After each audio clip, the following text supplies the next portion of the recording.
करते हैं आज का क्लास है हमारा प्रॉब्लम्स ऑन कैलकुलस। बट इसके पहले हमने लास्ट क्लास का जो एक टॉपिक छूटा था, सरफेस ऑफ सॉलिड रिवॉल्यूशंस, उसको आज हम कर लेंगे। उसके बाद हम प्रॉब्लम्स का प्रैक्टिस करेंगे, प्रॉब्लम्स डिस्कशन करेंगे कैलकुलस के ऊपर। ठीक है। अब वो सारे प्रॉब्लम्स लगभग माइनिंग गेट एग्जाम में पूछे जा चुके हैं और कुछ क्वेश्चंस ऐसे हैं जो दूसरे ब्रांचेज में भी पूछे जा चुके हैं।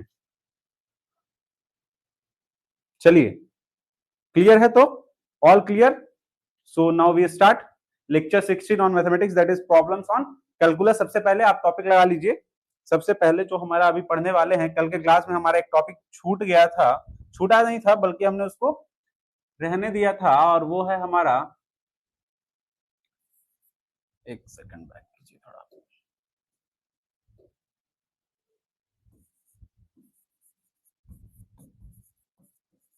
Surfaces of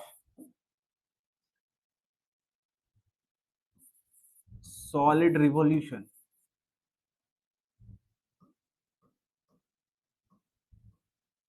revolution of solid.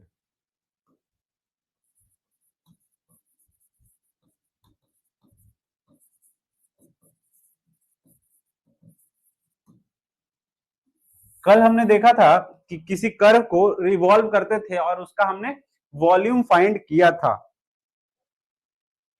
Clear है? Surfaces of revolution of solids. तो उसी तरीके से जो हमने कल जो आपको दिखाया था वॉल्यूम जनरेशन का बात, जो वॉल्यूम जनरेट होता था, कल ध्यान से देखिएगा, कल हमने क्या पढ़ा था? कल हमने पढ़ा था कुछ ऐसा कि आपका एक फंक्शन है ऐसा कुछ एफ ऑफ एक्स, और इस फंक्शन को हमने बोला था कि एक्स एक्सिस के along, this is your x axis and this is your function, इस फंक्शन को एक्स एक्सिस के अलोंग ऐसे रिवॉल्व किया गया है 360 डिग्री से। जब ये रिवॉल्व किया जाता था तो आपको पता था कि हमने यहाँ पे एक बनाया था कि एक ऐसा 3D आता था, this is your volume generation, ऐसा कुछ वॉल्यूम आता था। ये जो वॉल्यूम वाला पार्ट है, क्या इसका कुछ एक सरफेस एरिया होगा? ये कर्व जो ऐसे फ्रस्ट्रम टाइप से थोड़ा बना हुआ है, लुकिंग लाइक फ्रस्ट्रम, इसका एक सरफेस एरिया होगा। उस एरिया का हम कैलकुलेशन करेंगे। जो सिर्फ कर्व वाला पार्ट है उसी की बात करेंगे, क्योंकि ये जो फिगर है, ये फिगर रिवॉल्व होकर के कर्व सरफेस एरिया देगा। ठीक है। तो उसी कर्व सरफेस एरिया, सरफेस का बात करेंगे, और उसी को हम इससे इंटीग्रेट करेंगे और देखेंगे कि कैसे इसको करते हैं। अगर आप वॉल्यूम समझ में आ गया होगा तो इसको समझना बहुत ही आसान है। क्लियर है? यहां तक क्लियर है? तो चलिए, इसको हटाइए और लिखिए यहां पे, इसको इरेज कर दीजिए। क्योंकि इसमें क्या होता है ना, इसमें भी जब आप इसका रिवॉल्यूशन करते हो, इसका जब आप रिवॉल्यूशन करते हो तो कुछ बनेगा ऐसा। चलिए ठीक है। और ये बनेगा ऐसा, और ये बनेगा कुछ, इसको बना दो कुछ ऐसा। चलो ठीक है, ये मान लेना कि जो गलत है वो भी सही है फिगर। अगर गलत है फिर भी इसको सही मान लेना है। बैक करो। चलो। तो ये बन गया। अब हम बात कर रहे हैं कि ये जो कर्व जो सॉलिड बना है, जो कर्व सॉलिड बना है, उसका एक सरफेस एरिया होगा। अब उसका एक सरफेस एरिया होगा, और सरफेस एरिया इंटीग्रेट करने का तरीका ये है कि हम क्या करेंगे, इसमें हम एक सर्कल को लेंगे पहले। यहां से जैसे वॉल्यूम में क्या करते थे, वाई डिस्टेंस पे जाते थे, ध्यान देना, ध्यान से समझना इस चीज को। क्या करते थे, इस एक्सिस से वाई डिस्टेंस पे जाते थे। इस चीज को आप मान लेना कि ये जो दूरी होगा वही दूरी ये होगा, क्योंकि एक्स एक्सिस के अलोंग ये रोटेट कर रहा है। It means symmetric about x axis. Clear है? तो ये फिगर में यहाँ पे नॉट टू स्केल है, figure is not to scale. ये y है तो इधर भी y होगा। y रेडियस का हम वहां पे एक सर्कुलर प्लेट देख रहे थे, वहां पे हम एक सर्कुलर प्लेट देख रहे थे। उसी सर्कुलर प्लेट का जो बाउंड्री होगा, बाउंड्री इन द सेंस कि जब हम वॉल्यूम पढ़ रहे थे, जो वॉल्यूम देखे होंगे उसमें ध्यान से देखेंगे कि जो वॉल्यूम था उसमें हम बात कर रहे थे कि आप सपोज करो एक कर्व ऐसे बना है सॉलिड, ऐसे एक सॉलिड बना है, उसमें हम एक पॉइंट पे जाकर के एक सर्कुलर डिस्क कट कर रहे थे उसके बीच में, ऐसे स्लाइस टाइप से सर्कुलर डिस्क। उस डिस्क का यहां पे सिर्फ पेरीफेरी का बात हो रहा है। ये जो ये जो सर्कल है वो बस उस जो वो सॉलिड जो जनरेट हुआ है उस सॉलिड के एक बाउंड्री लाइन को सिर्फ वो कवर कर रहा है और एक सर्कल बन रहा है। वो डिस्क का बात यहां पे नहीं हो रहा है, बस सिर्फ उसके पेरीफेरी का बात कर रहा हूं, तो वो एक सर्कल बनेगा। इसी सर्कल से हमारा काम होगा, इसी सर्कल से हमारा काम हो जाएगा। अब चूंकि ये जो लाइन है इसको हम मान लेते हैं this is your y, circle of radius y, तो इसका हम जो सरफेस इंटीग्रेशन करेंगे ध्यान से देखिएगा, 2 पाई वाई, क्या पेरीमीटर ये होगा, surface area is equals to 2 pi y. क्या जो सर्कल हमने बीच में कंसीडर किया है उस सर्कल का पेरीमीटर 2 पाई वाई होगा, इसमें कोई डाउट नहीं होना चाहिए, क्लियर है। उसके बाद बात करेंगे कि हम डीएल से मूव करेंगे, क्योंकि इस कर्व के अलोंग हमको जो उसका सरफेस एरिया है वही निकालना है, इस कर्व के अलोंग, तो हम डीएल से मूव करेंगे। डीएल, एल क्या होता था, लेंथ ऑफ कर्व, जो कि हम पहले निकाल चुके हैं लेंथ ऑफ आर्क के फॉर्म में। क्या यहां तक क्लियर है, यस और नो? यहां तक किसी को कोई दिक्कत है कि सर डीएल कैसे लिखा, 2 पाई वाई कैसे लिखा, कैसे सर्कल लिया, तो वो क्लियरली पूछ सकते हैं कि सर ये मुझे डाउट है।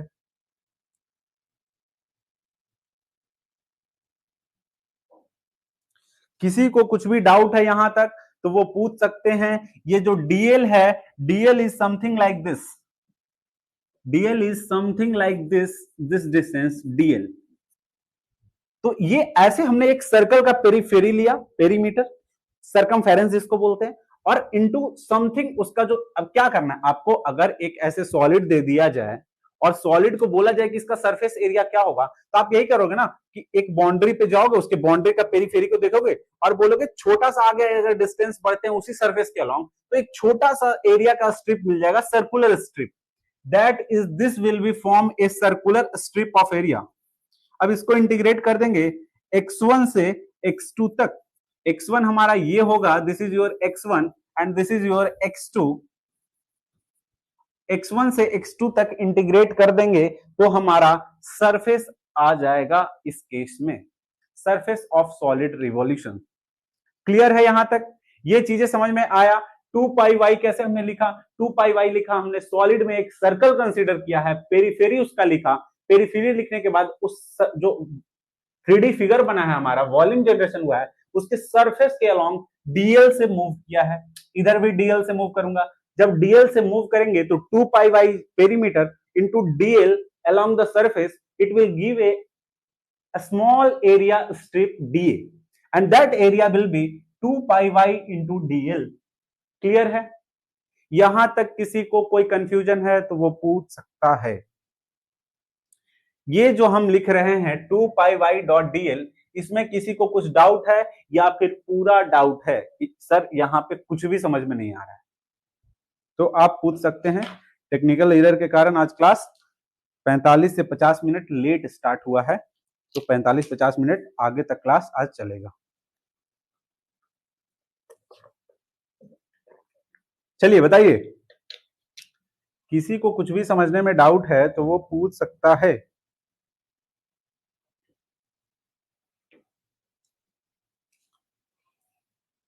कोई कंफ्यूजन है क्या? ये फिगर मैं बड़ा बना दिया हूं, इसमें एक पॉइंट आपको लिखना है। ये इंटीग्रेशन हो गया और ये जो है ये किस केस के लिए है, यहां पे इसका केस लिखिए। केस क्या है, surface of solid revolution,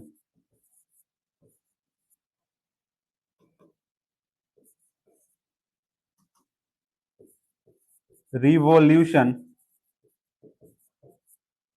surface of solid revolution by y equals to f of x, x1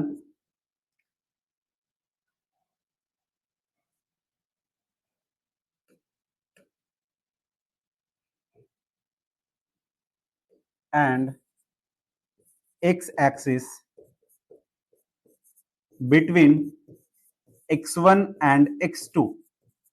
इसको आप ऐसे बॉक्स बना के बंद कर लो, और ये जो आपका है दिस इंटीग्रेशन पार्ट, ये सही नहीं हो रहा है, थोड़ा सा और नीचे से लो। चलिए, yes.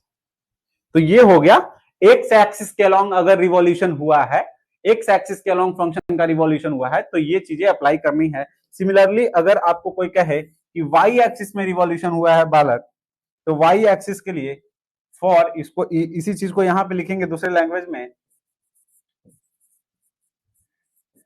Surface of solid revolution. जिसको समझ में नहीं आएगा वो कमेंट करेगा revolution by x equals to f of y and y axis between y1 and y2. This will be given by this will be given as surface area is equals to integration of y1 to y2 2 pi x dl।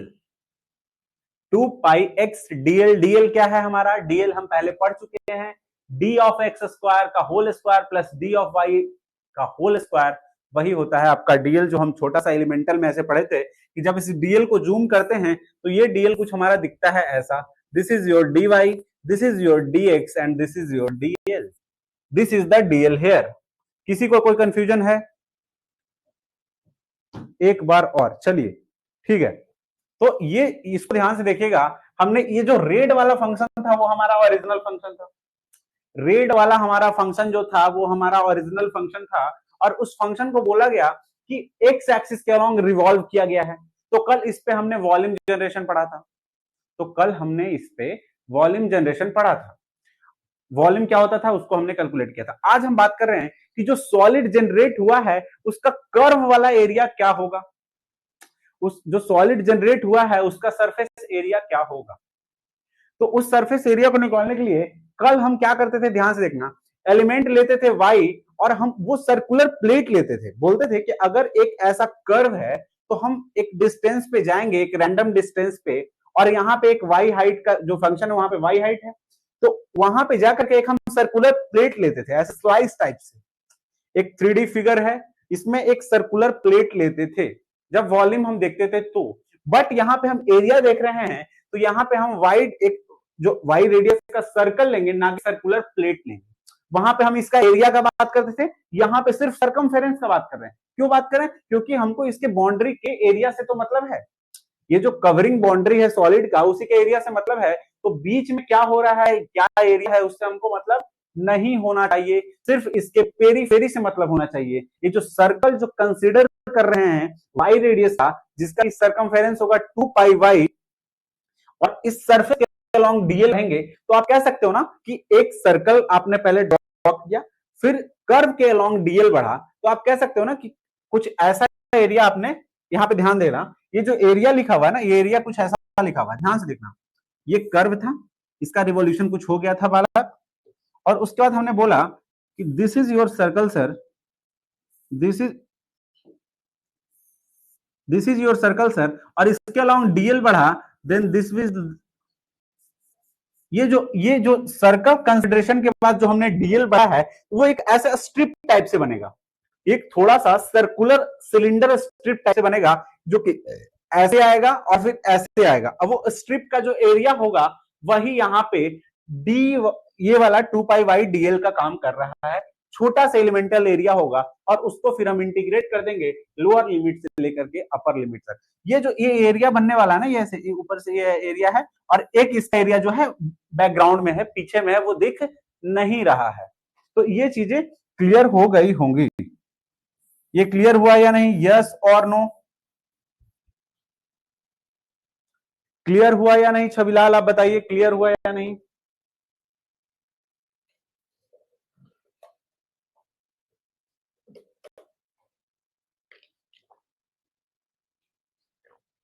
Chhabilal एक बार बताइए।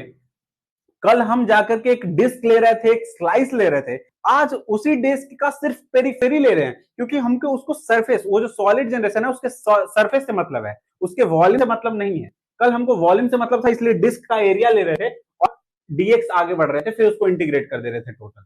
But इस case में क्या कर रहे हैं, इस circumference ले रहे हैं, डीएल बढ़ रहे हैं, तो ये कहीं ना कहीं हमको सरफेस एरिया दे रहा है। ये सरकमफेरेंस दे दिया, डीएल बढ़ेंगे तो छोटा सा एरिया का स्ट्रिप दे देगा कर्व के ऊपर।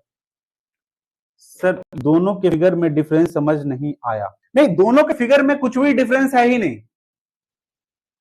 ये दोनों फिगर में जो हमने वॉल्यूम में पढ़ा था और इसमें पढ़ा है, इसमें फिगर में कोई डिफरेंस नहीं है। डिफरेंस है कि उसमें इस वॉल्यूम को कैलकुलेट कर रहे थे और इस केस में इसके जो सॉलिड जनरेशन है उसके सरफेस एरिया को सिर्फ कंसीडर कर रहे हैं।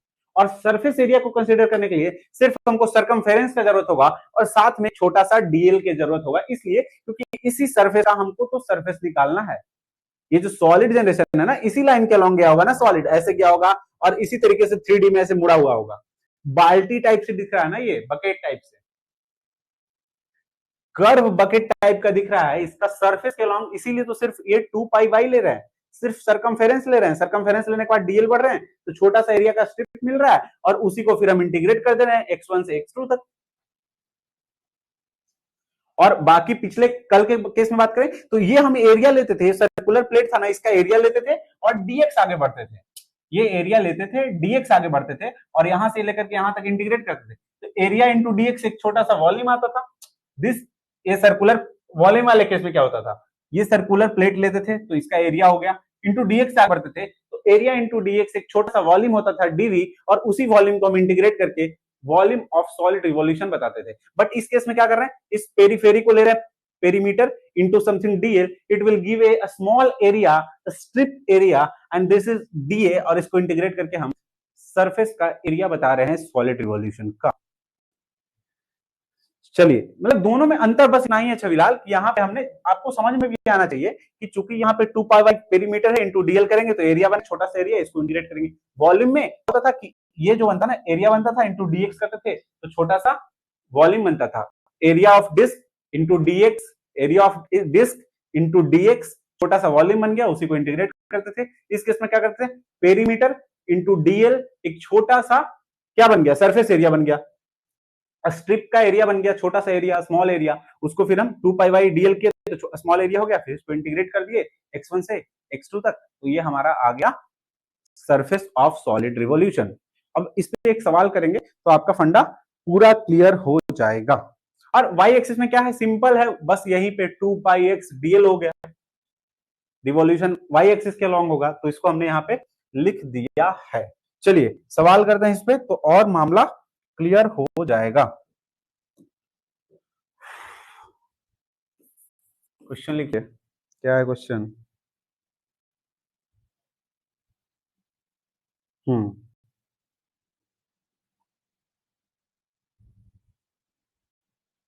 चलिए, क्वेश्चन थोड़ा कठिन लग सकता है आपको।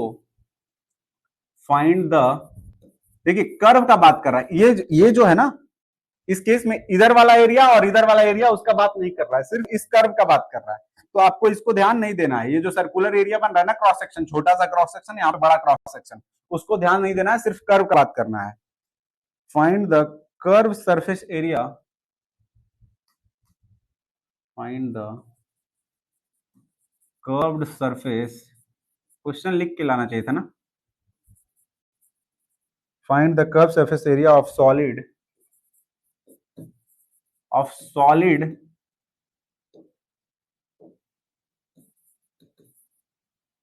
of solid generated of solid generated by revolution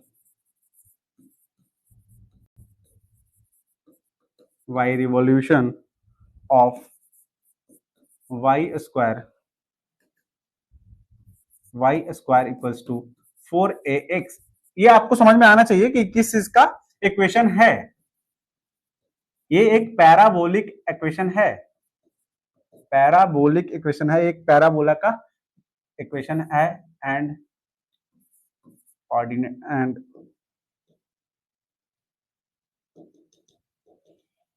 about x axis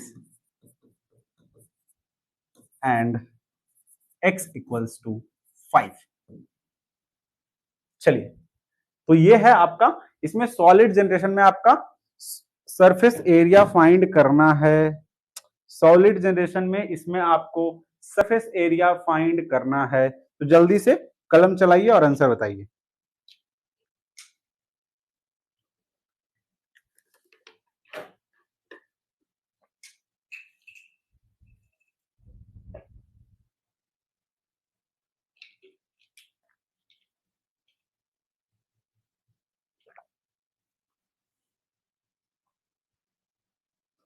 चलिए, सिंपल जो पिछला हमने कॉन्सेप्ट बताया है पिछले पेज पे, बस इसी को लिए चलना है और आपका सॉल्व हो जाएगा आंसर, कोई डाउट नहीं है।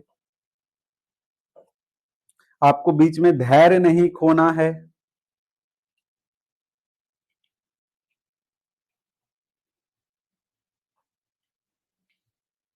चलिए, तो प्रोसीड करें इसको या समय लीजिएगा?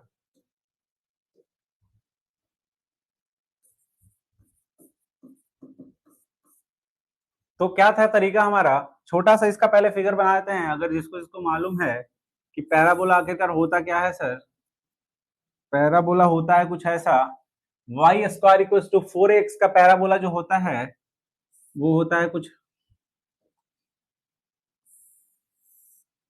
एक पैराबोला है और इसको चूंकि रिवॉल्व करवाया गया है एक्स एक्सिस के अलोंग, तो एक पैराबोलाइड टाइप से देगा। जब पानी देखते हो ना, जब पानी ऐसे स्पीड में रोटेट करते हो, एक बाल्टी में ऐसे हाथ डालो और उसमें बाल्टी को आधा पानी रखो और उस पानी के बाल्टी में हाथ डालने के बाद ऐसे स्पीड में रोटेट करो, तो वो वहां पे जो शेप बनता है वो पैराबोलॉइड बनता है। वही पैराबोलॉइड का बात हो रहा है कि ये एक पैराबोला है, ये this is your parabola, y square equals to 4ax। But इसको अगर ऐसे रिवॉल्व किया जाए तो एक सॉलिड ऐसे बनाएगा हाफ अंडा टाइप से, जो अंडा का शेप होता है ना उसका हाफ टाइप से ऐसे बनाएगा, ऐसे खुला हुआ रहेगा। ठीक है, यहां तक क्लियर है? तो इसकी बात करेंगे तो हम सीधा बात करेंगे कि चलेंगे सर इंटीग्रेशन पे। चूंकि एक्स एक्सिस के लॉन्ग है सर, तो हम सीधा लिख देंगे कि सरफेस एरिया जो निकालने का तरीका होता है बालक, एस लिखते हैं, लिखेंगे 2 पाई वाई, बीच में कहीं वाई पे जाएंगे, एक छोटा सा स्ट्रिप लेंगे, this is sorry, colour change करना इज वेरी इंपॉर्टेंट।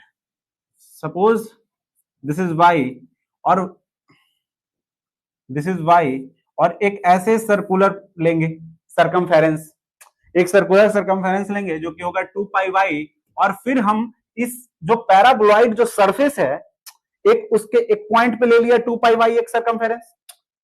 पैराबोलॉइड जो 3D फिगर है उस पे एक हम वाई पे गए और एक 2 पाई वाई एक सर्कल ले लिया। अब बोल रहे हैं कि उसी सरफेस के अलोंग डीएल बढ़ जाओ आगे, उसी सरफेस के अलोंग डीएल आगे बढ़ो, तो डीएल लिख देंगे सर, और इसको हम इंटीग्रेट कर देंगे सर। चूंकि x इक्वल टू 0 से स्टार्ट हो रहा है और x इक्वल टू 5 तक पूछ रहा है, तो x इक्वल टू 0 से x इक्वल टू 5 तक इसको हम इंटीग्रेट करेंगे सर। यही है हमारा। इसमें किसी को कोई आपत्ति है तो बता सकता है कि सर हमको इसमें आपत्ति है, ये यहाँ पे कैसे हो गया। अब बात करेंगे कि सर डीएल आप पढ़े थे क्या सर? सर आप डीएल तो पढ़ाए थे, डीएल आप पढ़ाए थे sir. Dl means driving licence यहाँ पे नहीं है सर।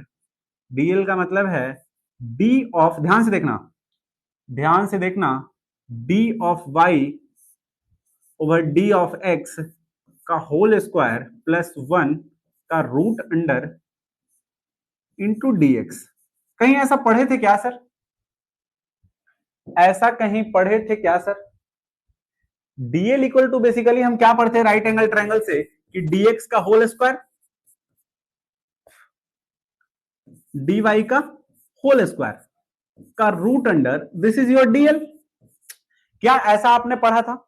राइट एंगल ट्रायंगल से, चूंकि एक कर्व था, छोटा सा कर्व, उसको जब जूम किया तो एक राइट एंगल ट्रायंगल बना, उसका जो बेस था वो डीएक्स था और हाइट था वो डीवाई था, दोनों का स्क्वायर करके पाइथागोरस थ्योरम से हमने देख लिया, तो ये हमारा पता था। और इसमें हमने डीएक्स को निकाल दिया बाहर अंडर रूट से, तो ये फॉर्म आ गया। ये आपको पता होना चाहिए, अगर ये पता नहीं है तो आप जाके पिछला लेक्चर देख लेना चाहिए आपको। चलिए ठीक है, तो ये डीएल है सर, हमें डीएल भी पता चल गया सर। तो अब हम इसको लिख सकते हैं ना सर ऐसे? सर हम इसको लिख सकते हैं अपने तरीका से, इंटीग्रेशन 0 टू 5, चूंकि इसको dx के टर्म में हमको लिखना है, इसको dx के टर्म में लिखना है, तो 2 पाई y इक्वल टू क्या है 4ax लिख देते हैं, 4ax, y equals to 4ax as it is लिख दिया। dl लिखना है सर, तो dl क्या है हमारा, dl है root under of dy over dx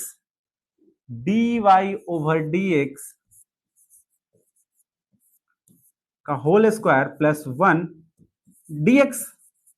किसी को कोई आपत्ति है? यहां तक हमने किया क्या, 2 pi y equal to 4ax यहां पे लिख दिया, क्योंकि y स्क्वायर है तो 2 pi y equal y square equal to 4ax है, तो हमें यहाँ पे y लेना है, इस बात का आपको ध्यान देना है। हमने यहाँ पे y स्क्वायर का वैल्यू लिख दिया है जो कि गलत है।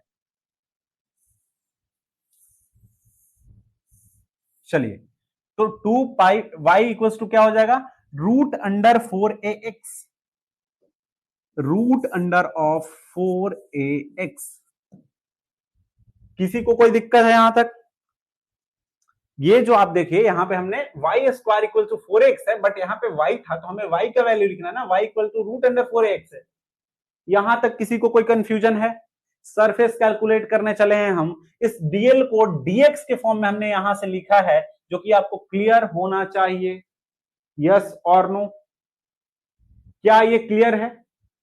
अब ये चीजें हमारा क्लियर है, तो dy ओवर dx भी तो हम निकाल ही सकते हैं सर। हमारा जो dy ओवर dx है सर, ध्यान से देखना बालक, ये जो है, ये जो आपका दिया हुआ है कर्व पैराबोला, इसको डिफरेंशिएट कीजिए दोनों साइड, तो एक साइड आएगा 2y dy over dx, x के रिस्पेक्ट में डिफरेंशिएट किया जा रहा है, इधर आएगा 4a।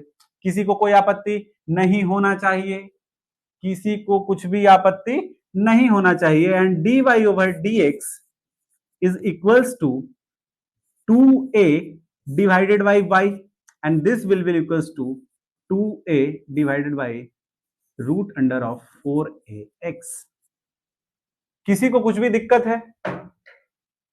यहां तक किसी को कुछ भी दिक्कत है तो वो बता सकता है, यस और नो। यहां तक क्लियर होना चाहिए। तो dy ओवर dx हमारा यहां से निकल गया, तो अब आप कहें कि सर निकल गया तो इसमें पुट कर दीजिए। इसमें देरी किस बात की सर, 0 से 5 2 pi root under 4ax as it is. अब हम यहां पे बात करेंगे dy ओवर dx हमारा ये है, बट हमको पुट करना है dy ओवर dx का होल स्क्वायर। ध्यान से देखिएगा, जब इसका होल स्क्वायर करेंगे तो ऊपर में आएगा 4a स्क्वायर, नीचे में आएगा 4ax, ऊपर में आएगा 4a square, this is equals to, अगर स्क्वायर करेंगे dy ओवर dx का whole square, this will be equals to 4a square divided by 4ax। किसी को कोई आपत्ति नहीं होना चाहिए, किसी को कुछ भी आपत्ति नहीं होना चाहिए। This is your a by x plus 1। किसी को कोई दिक्कत है क्या? किसी को कुछ भी दिक्कत है क्या? बिल्कुल नहीं होना चाहिए, इनटू dx। अब तो ये इजी इजी दिखने लगा सर, अब तो ये इजी इजी दिखने लगा सर। अब इसको हम करेंगे ऐसा, क्योंकि जगह का है कमी, यहां से 0 से 5 2 pi root under of 4ax into root under of a plus x divided by x। ये बहुत इंपॉर्टेंट क्वेश्चन है, अगर ये समझ में आ गया it means you are intelligent. यहां तक समझ में आ रहा है क्या, या बहुत मुसीबत हो रहा है कि सर ये क्या इतना बड़ा भारी भरकम कर रहे हैं? दूसरा प्लेटफॉर्म तो क्लियर क्लियर करके पूरा क्लियर करते निकल जाता है।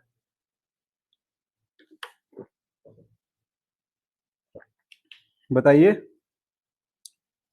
दूसरा प्लेटफॉर्म तो हल्का फुल्का सवाल दिया जाता है और क्लियर हो जाता है सारा, यहाँ पे तो क्लियर ही नहीं हो रहा है।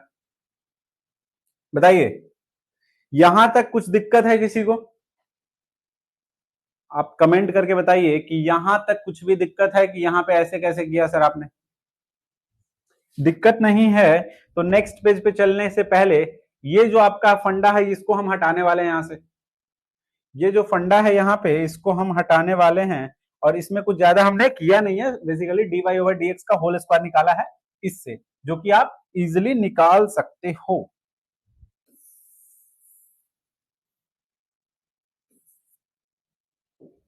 यहाँ बेसिकली आपको ऐसे लाइन ड्रॉ करना है, और यहां से हम इधर प्रोसीड करेंगे, और यहाँ पे जो हमने किया है वो किया है कि dy ओवर dx हमने निकाला है a बाई x, और निकाला कैसे है, a बाई x नहीं निकाला है, dy ओवर dx कुछ और निकाला था। बैक करो बैक करो बैक करो तो पता चलेगा। हाँ, dy ओवर dx हमारा ये आया था, तो dy ओवर dx आप लिखे 2a अपॉन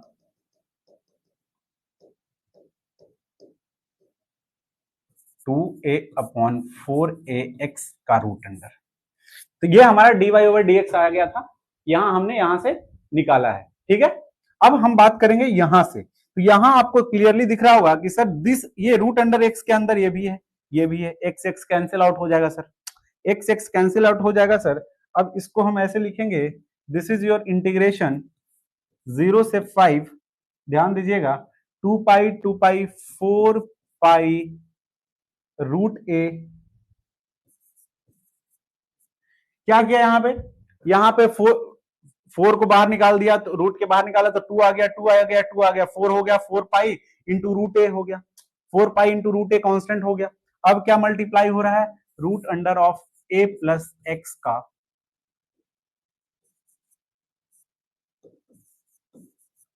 यही इंटीग्रेट करना है सर। यहां तक किसी को कुछ भी कंफ्यूजन है, यस और नो बताइए।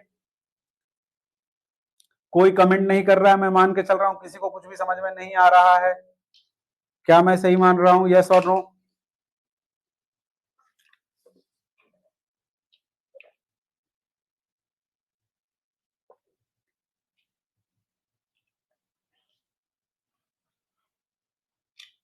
चलिए बताइए। अब तो सिंपल इंटीग्रेशन आ गया सर आपका, सर अब तो आपका सिंपल इंटीग्रेशन आ गया है।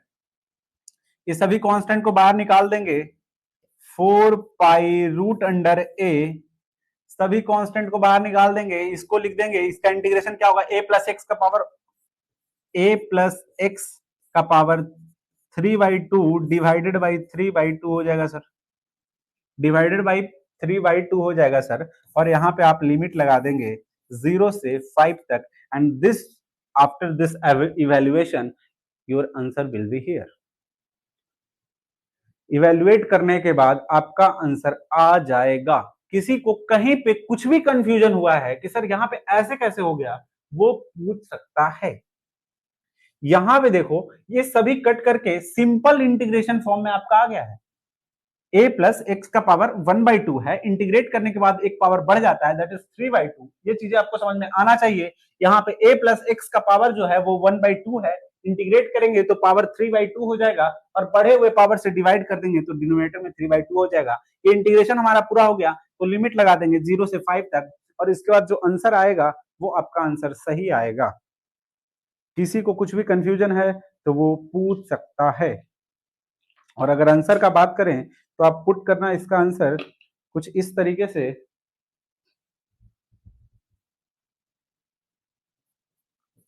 8 पाई बाई 3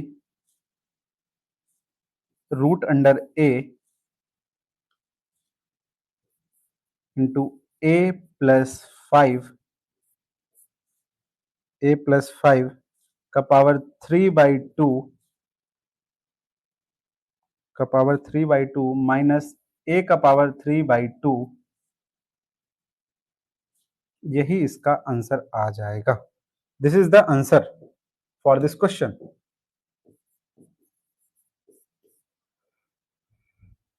चलिए, क्लियर है यहां तक? एक बार मैं फिर से रिवाइंड करवा देता हूं कि हमने एक सर्कुलर डिस्क लिया, एक्स एक्सिस पे 2 pi Y D Y, 2 pi Y उसका क्या था, 2 पाई वाई उसका पेरीमीटर था, डीएल लेंथ से कर्व के अलोंग बढ़ा, तो हमारा एक छोटा सा एरिया आ गया 2 पाई वाई डीएल, और डीएल चूंकि होता है डी ऑफ एक्स का whole square and d of y का होल स्क्वायर, यहां से हमने डीएल को ऐसे मॉडिफाई करके ऐसे लिखा है और चूंकि इसको हमने यहाँ पे डाला, y की जगह यहाँ से लिख दिया 4ax y स्क्वायर था, तो y हो जाएगा रूट अंडर ऑफ 4ax, चूंकि यहाँ पे लिख दिया, और ये dl लिख दिया।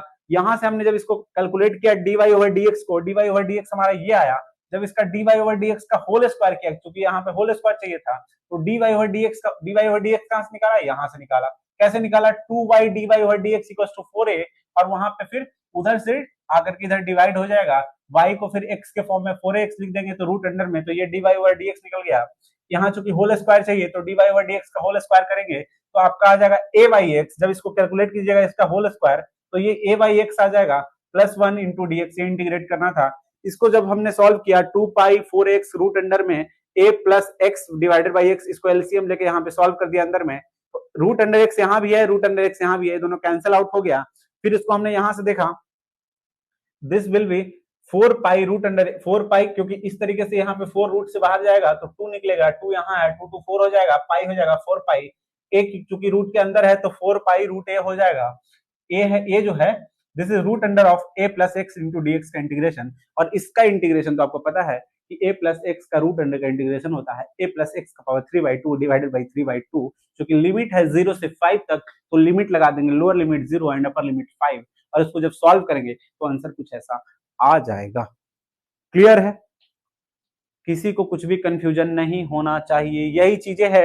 एक सर्कल लिया, एक सर्कल लेने के बाद इसी कर्व के अलोंग ऐसे बढ़ा डीएल, और फिर बोला कि फिर से घूमो, और घूमने के बाद एक छोटा सा स्ट्रिप बना ऐसे सर्कुलर, पैराबोला के ऊपर एक स्ट्रिप ऐसे बना, उस एरिया को पता किया हम और उसको इंटीग्रेट कर दिए। क्लियर है, सबको यहां तक क्लियर होना चाहिए।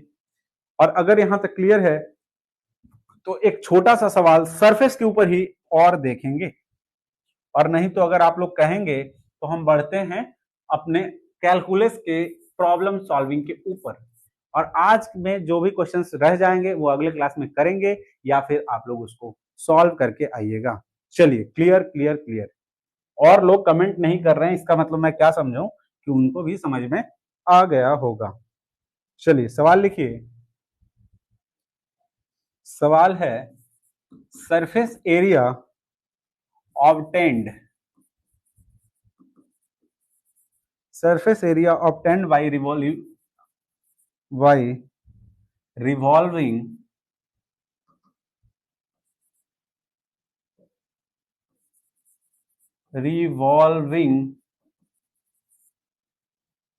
y equal to 2x। अरे यहां पे तो स्ट्रेट लाइन आ गया सर।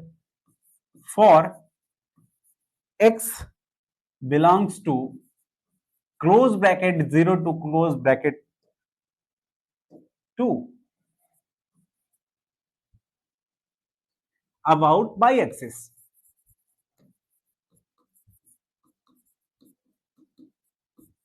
चलिए, ये आसान सवाल है, ये मैं मान के चलता हूं कि सभी लोग इसको सॉल्व कर लेंगे।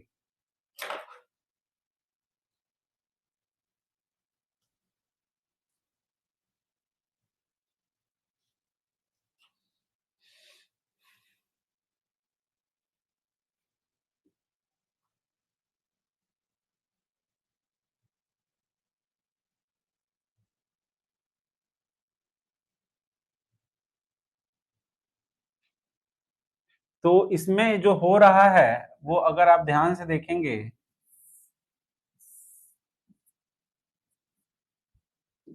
y equal to 2x line है, y equal to 2x means ऐसे ऊपर जाएगा थोड़ा, this is your y equal to 2x, और ये जो लाइन है सर ये रिवॉल्व हो रहा है,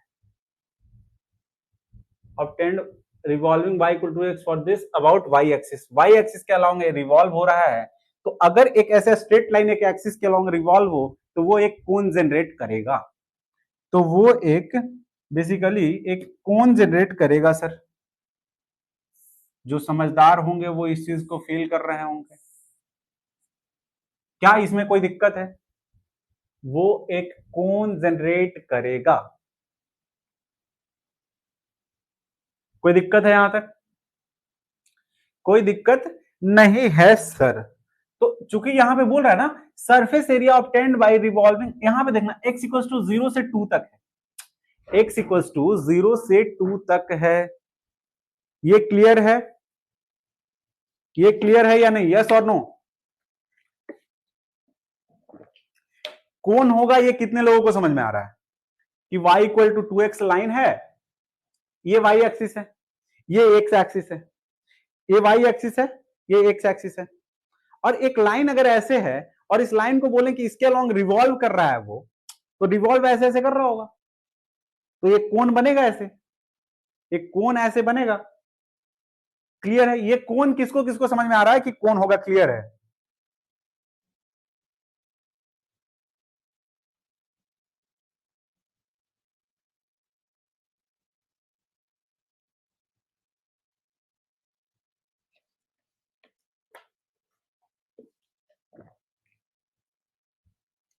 ये किसको किसको समझ में आ रहा है कि ये कोण होगा? अब ध्यान से देखना, क्योंकि इसमें हमको सरफेस एरिया निकालना है, तो हम क्या करेंगे, ध्यान से देखना कि हम ऐसे कर सकते हैं कि एक ऐसे लेंथ पे जाएंगे, कोई एक्स पे, कोई हम एक्स लेंथ पे गए और हम यहां पे लिखेंगे surface area is equals to 2 pi x length पे गया, एक सर्कल लिया, 2 पाई एक्स एक सर्कल पेरीमीटर लिया, और फिर हम इसमें डीएल से आगे बढ़ जाएंगे, इसके अलोंग ऐसे एक दिस इज योर सर्कल, एक सर्कल कंसीडर किया दैट इज 2 पाई एक्स, और वहां से फिर हम ऐसे सरफेस के अलोंग डीएल बढ़ जाएंगे, डीएल इंटीग्रेशन। किसी को कोई दिक्कत है क्या इसमें? इसमें किसी को कुछ भी दिक्कत है? हमने क्या किया, कौन बन रहा है ये हमने विजुलाइज किया, कौन बनने के बाद हमने बोला कि वाई एक्सिस के अलोंग, चूंकि इसका जो रिवोल्यूशन है वो वाई एक्सिस के अलोंग है, तो वाई एक्सिस से एक्स दूरी पे जाके ये जो रेडियस है येलो कलर का वो एक्स है, तो उस पे एक सर्कल कंसीडर करेंगे, और सर्कल का जो पेरीमीटर होगा वो होगा 2 पाई एक्स, और फिर डीएल बढ़ेंगे इस लेंथ के अलोंग, डीएल बढ़ेंगे कर्व के अलोंग, डीएल बढ़ेंगे, और वो डीएल से मल्टीप्लाई करके एक छोटा सा एरिया आएगा डी, और उसको हम इंटीग्रेट कर देंगे, तो हमारा सरफेस एरिया आ जाएगा इस सवाल का। ठीक है, तो अब यहां पे हम बात करेंगे सर कि 2 पाई एक्स, यहां तक तो सब कुछ सही है सर, 2 पाई एक्स, और डीएल क्या होगा? 2 पाई एक्स, डीएल जो है हमारा, डीएल होगा d y over d x का होल स्क्वायर प्लस 1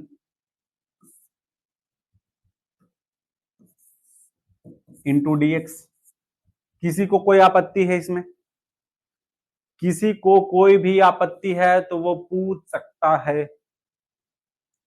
और ये हम करने के बाद अब हमको यहां पे dy ओवर dx देखना है। dy ओवर dx क्या होगा? dy over dx is equals to 2, और इसका होल स्क्वायर का बात करेंगे तो हो जाएगा 4। तो इसको इंटीग्रेट करना है बेसिकली x इक्वल्स टू 0 से लेके x इक्वल्स टू 2 तक। इसको जब इंटीग्रेट करेंगे x इक्वल्स टू 0 से 2 तक, तो 2 पाई x है यहाँ पे, 2 pi x dy over dx का whole square, dy over dx is 2, whole square is something 4 plus 1, this is under root 5 into d of x. किसी को कुछ दिक्कत नहीं होना चाहिए। जब इसको सॉल्व करेंगे तो ये तो बहुत ही इजी हो गया सर। कांस्टेंट को बाहर निकाल देंगे, root under 5 into 2, 2 pi root under 5, 2 pi root under 5 x का इंटीग्रेशन 0 से 2 dx। अब आपका आंसर आ जाएगा, यहां से जब सॉल्व करोगे तो 2 pi root under 5 x square, 2 pi root under 5 x square divided by 2, limit 0 से 2। This is your answer. अब ये जो सॉलिड है इसमें आपको क्या समझ में आ रहा है? ये जो सॉलिड है इसमें आपको क्या समझ में आ रहा है? ये आंसर समझ में आया? कैसे आया? उसके बाद इसमें हम एक सवाल पूछेंगे आपसे, उसके बाद हम आपसे एक सवाल पूछेंगे।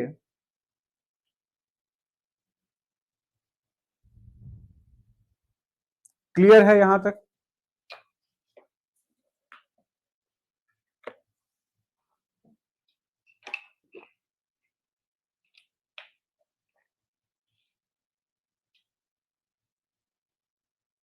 यहां तक क्लियर है? जब इसको आप सॉल्व करोगे बालक, तो आपको दिख रहा होगा कि this two and this two we cancel out and this is will be 4√5 पाई।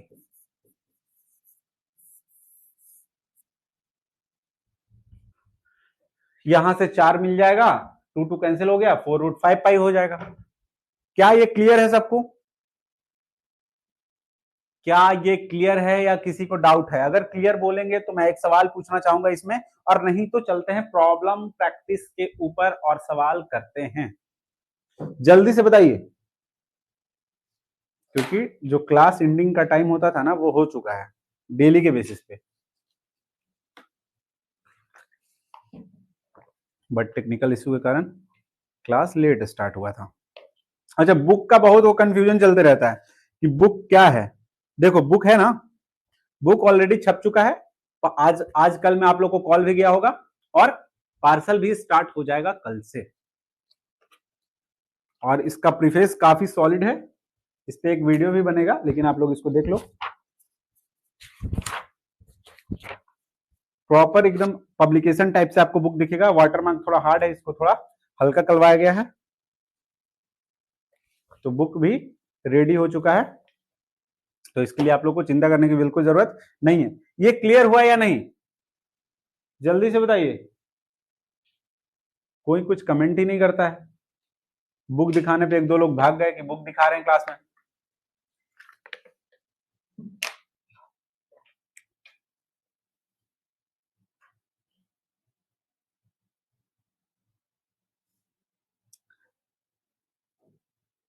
चलिए, तो मैं ऐसा मान के चल रहा हूं, कमेंट किसी का नहीं आया, तो मैं ऐसा मान के चल रहा हूं कि आप लोग को समझ में आ रहा है, इसीलिए आप कमेंट नहीं किए। नहीं तो आप कमेंट करते कि मुझे यहाँ पे समझ में नहीं आया।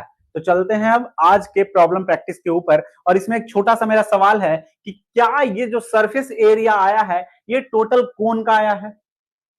क्या ये जो सरफेस एरिया आया है इस कोन का टोटल कर्व सरफेस एरिया आया है? यस और नो? जो स्टूडेंट ये बता देगा कि ये कोन का टोटल कर्व सरफेस एरिया है, ही इज वेरी इंटेलिजेंट।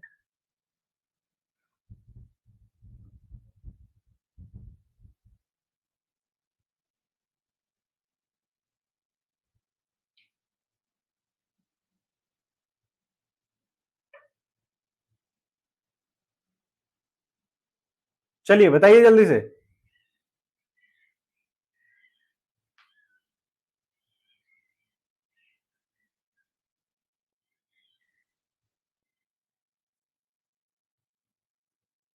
चलिए, तो आपको इसी सवाल के साथ छोड़ते हैं और चलते हैं हम आज के प्रॉब्लम प्रैक्टिस के ऊपर। ढेर सारा सवाल है हमारे पास। सवाल नंबर 1, 2, 3, 4, 5, 6, 7। इसको आप देख के कह रहे होंगे सर ये तो कोर का सवाल है। 8, 9, 10, 11, काफी सवाल है। More than 20 question is there. ठीक है, तो पिछले क्लास के भी कुछ सवाल हमने यहाँ पे रखे हैं। जो पिछले क्लास में आपको 11 सवाल या 10 सवाल दिए थे, उसमें एक दो सवाल वहां से भी हमने यहाँ पे रखे हैं। चलिए, तो ये जो है ना, ये शायद गेट 2024 में पूछा गया है, माइनिंग ब्रांच में गेट 2024।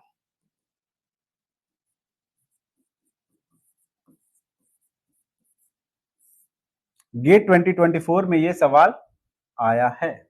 तो इसका सॉल्यूशन करने के लिए सबसे पहले आपको ध्यान में आना चाहिए कि जहां भी साइन कॉस का टर्म दिखे तो आपको ये समझ में आ जाना चाहिए कि साइन और कॉस एक दूसरे का डिफरेंशिएबल होता है, फंक्शन होता है। जैसे साइन का डिफरेंशिएशन कॉस होता है, कॉस का डिफरेंशिएशन माइनस ऑफ साइन होता है।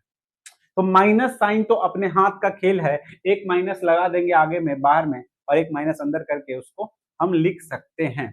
तो यहाँ पे आपको एक चीज समझ में आना चाहिए, क्योंकि यहाँ पे साइन ऑफ क्यू एक्स है, तो आप ऐसा करो कि ऐसे करो, ध्यान से देखना।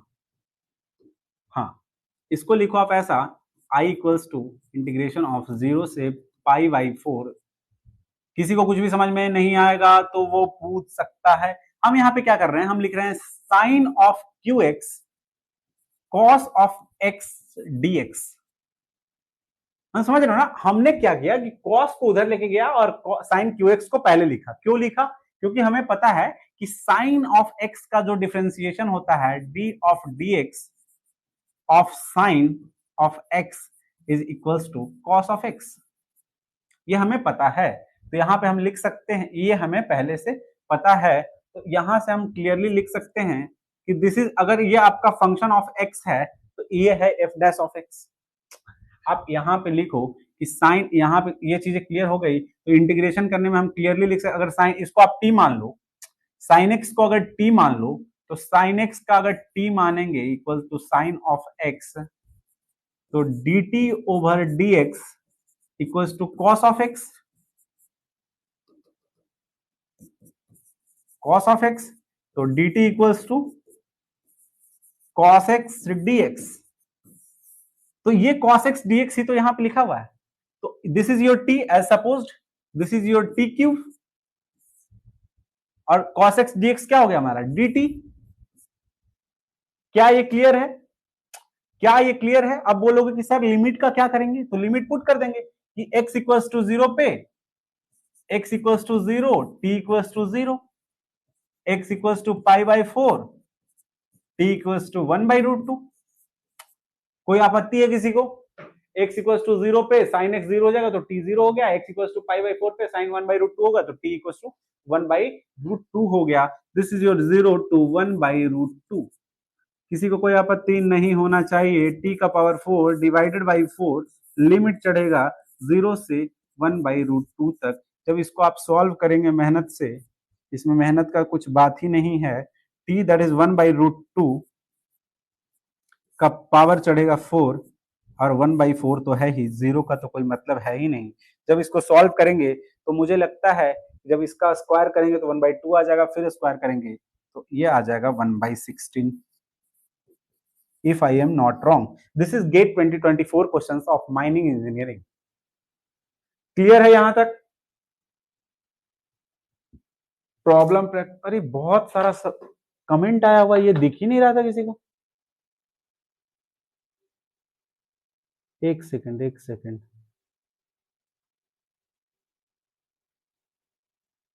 बिल्कुल बिल्कुल बिल्कुल सबका कमेंट दिख रहा है। अभी देखता हूं, क्लियर क्लियर क्लियर कहां से कमेंट छूटा है। चलिए, प्रीवियस स्लाइड बैक, ओके ठीक है, प्रीवियस स्लाइड करेंगे। मैंने किसी का कमेंट ही नहीं देखा था, आप लोग बहुत कमेंट कर रखे हैं। चलिए ठीक है, एक एक करके बात करते हैं जो भी डाउट है। सर डीएल तो अंडर रूट 1 प्लस डी, चलिए छविलाल आपका कमेंट को अभी हम देखते हैं। बिल्कुल, एक छविलाल बोल रहे रूट अंडर 5 पाई, जो आंसर है वो हमने लिख दिया है। सर मेरा डाउट है, okay yes sir, sir doubt है डीएल। चलिए, तो छविलाल का एक कमेंट है और रवि तेजा बोल रहे हैं बैक स्क्रीन करने की। हाँ, आप ध्यान से देखिएगा, जब हम ये कर्व, कोई भी कर्व पढ़ते थे पिछले क्लास में, आपने ध्यान नहीं दिया होगा छविलाल, कि यहाँ पे ध्यान से देखना। चलो यहीं पे देख लेते हैं। छविलाल आपका कमेंट हमने देख लिया है और आपको यहाँ पे देखने की जरूरत है। तो हम बोलते हैं कि अगर आपका कोई फंक्शन है, suppose this is your function F of x, suppose this is your function curve, function एक कर्व है एफ ऑफ एक्स, और इसमें हम बात करते थे कि डीएल कब आया था, डीएल जब आया था कि इस कर्व के लेंथ की बात करते थे, लेंथ हम कैलकुलेट करते थे, डीएल आर्क लेंथ जिसको बोलते थे। तो डीएल को इंटीग्रेट करने के लिए हम बोलते थे कि एक छोटा सा इस पे पार्ट लेंगे, एक छोटा सा कर्व लेंगे, छोटा सा, जब छोटा एक कर्व लाइन, एक कर्व पे एक छोटा सा पार्ट जब कंसीडर करोगे तो वो एक स्ट्रेट लाइन दिखता है, वो स्ट्रेट दिखता है छोटा सा। ठीक है, अभी तो कोई कमेंट नहीं आया।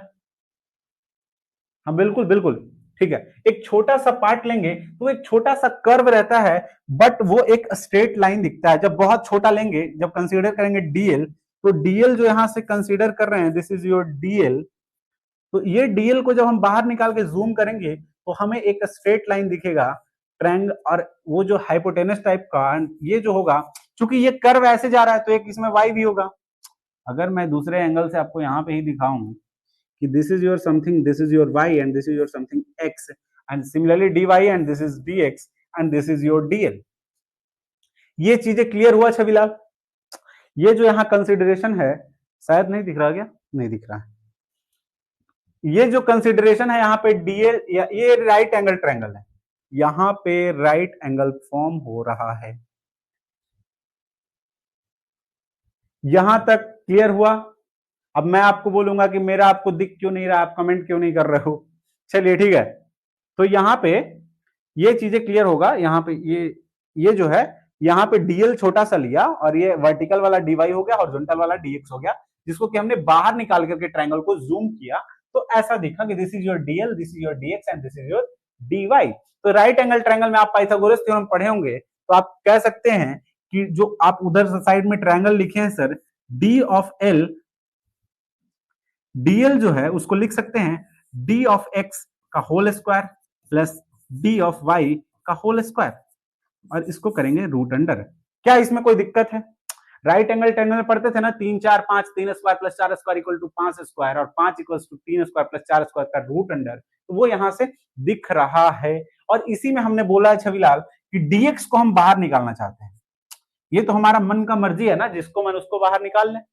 तो जब डी ऑफ एक्स को बाहर निकालना चाहें तो यहां से जब बाहर निकालेंगे तो कहेगा कि हम डीएक्स बाहर निकल जाएंगे, हम अंदर में बच जाएंगे यहाँ पे 1 प्लस, अब बोलेगा कि यहां एक बाहर में डीएक्स लिख दो, तो ये बोलेगा कि हमसे भी लेके गए हो और कुछ डिवाइड नहीं किए हो तो डिवाइड तो कर दो, तो डिवाइड तो कर दो। अब इसमें आपको क्या आपत्ति है सर? वाई एक्सिस के अलोंग तो डीएल अंडर रूट, अरे हाँ बिल्कुल, वाई एक्सिस के अलोंग तो वही होगा ना। अच्छा, तो इस सवाल में आप कहना चाह रहे हो कि वाई एक्सिस के अलोंग ऐसा डीएल होगा रिवॉल्यूशन में, ऐसा जरूरी नहीं है। ये तो हम अपने कन्वीनियंस के हिसाब से, हम अपने कन्वीनियंस के हिसाब से इसको ऐसा किया है। आप चाहें तो उसमें भी कर सकते हैं। वेरिएबल यहाँ पे आपका 2x जो आएगा वो y में आ जाएगा। अगर आप बोलेंगे तो उस फॉर्म में भी अभी मैं सॉल्यूशन करके दिखाऊंगा। जो आपका कंसिडरेशन है वो बिल्कुल गलत नहीं है, और ये जो सॉल्व किया गया है ये भी गलत नहीं है। आप वैसे भी कंसिडर कर सकते हैं, अगर आप चाहेंगे तो मैं उस तरीके से भी इसको सॉल्व करना चाहूंगा। जो आपका कंसिडरेशन है वो तो वेरिएबल का है ना, वेरिएबल हमने चेंज कर दिया तो क्या फर्क पड़ने वाला है? अभी आप ध्यान से देखना, आपका जो कंसिडरेशन है, जल्दी से मैं यहाँ पे इसको क्लीन करूं, क्लीन करने का जरूरत नहीं है, यहीं पे कंसिडर करता हूं, या रहने दो, एक पेज ले लेता हूं मैं। चलिए, आप बोल रहे हैं कि सर वाई का कंसिडरेशन क्यों नहीं है? क्योंकि वाई एक्सिस के रिवॉल्यूशन है तो डीएल में यहाँ पे डीवाई आना चाहिए। आप कहना चाहते हैं ये, तो हम उसके हिसाब से भी करेंगे, कुछ भी इशू नहीं आएगा। इसके अलोंग जाएंगे, ध्यान से देखना, ध्यान से देखना, surface area is equals to 2 pi x into dl. यहां तक किसी को कोई आपत्ति नहीं होना चाहिए। अब हम कह रहे हैं, ध्यान से देखना, अब हम कह रहे हैं, आप जो कह रहे हैं कि 2 पाई एक्स को रहने दीजिए, अभी डीएल को आप लिखिए sir d of x divided by d y का होल स्क्वायर, छविलाल जी ध्यान से देखिएगा, इंटू डी वाई। आपका कहना यही है, आपका कहना यही है, इसमें कोई आपत्ति नहीं है। अब हम बोलेंगे कि चूंकि हमको y में इंटीग्रेट करना है, जो हमारा वेरिएबल है y में है, तो लिमिट हमको y में लेना होगा, तो लिमिट हमको y में लेना होगा। चूंकि यहाँ पे दिया हुआ है y equal to 2x, y equal to 2x दिया हुआ है बालक, तो हम कहेंगे कि सर यहाँ पे y इक्वल टू 2x है, तो 2 इंटू एक्स को y लिख देते हैं, तो पाई को एज इट इज लिख देते हैं, और 2x यहाँ पे है तो y इक्वल टू 2x है, तो y एक वेरिएबल, चूंकि यहाँ पे x भी रहेगा y भी रहेगा, तो कैसे इंटीग्रेट करेंगे? x को चाहे y में पूरा कन्वर्ट करो या y को पूरा x में कन्वर्ट करो। dy लाए हो तो पूरा y के टर्म में लिखना होगा, अगर dx रहता तो पूरा x के टर्म में रहता। क्योंकि यहाँ पे 2x दिख रहा है हमको, तो 2x इक्वल्स टू y है जो इक्वेशन है, उसको हमने लिख दिया y इक्वल टू 2x के हिसाब से, और dx ओवर dy जो हमारा होगा यहाँ से dx over dy, this is equals to 1/2, this is equals to 1/2। तो यहां पे हम करेंगे रूट अंडर ऑफ 1/2 का whole square, that is 1/4 plus 1 into d y. किसी को कोई आपत्ति नहीं होना चाहिए, इसका इंटीग्रेशन करना है, इसका इंटीग्रेशन करना है। चूंकि y हमारा वेरिएबल है तो y का लिमिट हम लेंगे, चूंकि y हमारा वेरिएबल है तो y का हम लिमिट लेंगे। y का लिमिट कैसे लेंगे? y का लिमिट लेंगे x equals to 0 then y equals to 0, x equals to 2 then y equals to 4। तो y का जो लिमिट है वो 0 से 4 हो जाएगा। किसी को कोई आपत्ति नहीं होना चाहिए। ये लिमिट हमने कैसे कंसीडर किया है? हमने जो इक्वेशन दिया हुआ है उस इक्वेशन से कंसीडर किया है। This is your given equation y equal to 2x at x equals to 0 y equals to 0 and x equals to 2 y equals to 4। वही चीजें हमने यहाँ पे लिखा है कि 0 से 4 तक इंटीग्रेशन करना है और यही आपका इंटीग्रेशन आ जाएगा। तो पाई को बाहर निकाल दो, क्योंकि ये 5 बनेगा, 4 एक 5 रूट अंडर 5 बनेगा, नीचे में 2 बनेगा और यहाँ पे बनेगा वाई स्क्वायर डिवाइडेड बाई 2। इसका लिमिट हो जाएगा 0 से 4। जब ये सॉल्व करोगे तो आपका आ जाएगा 4 रूट 5 पाई। तो ये आप कहना चाहते थे, जिससे कि भी आंसर सेम आ रहा है। वो कंसिडरेशन की बात है कि आपने y वेरिएबल में कंसीडर करना चाहा और हमने x वेरिएबल में कंसीडर करना चाहा। क्लियर हो गया?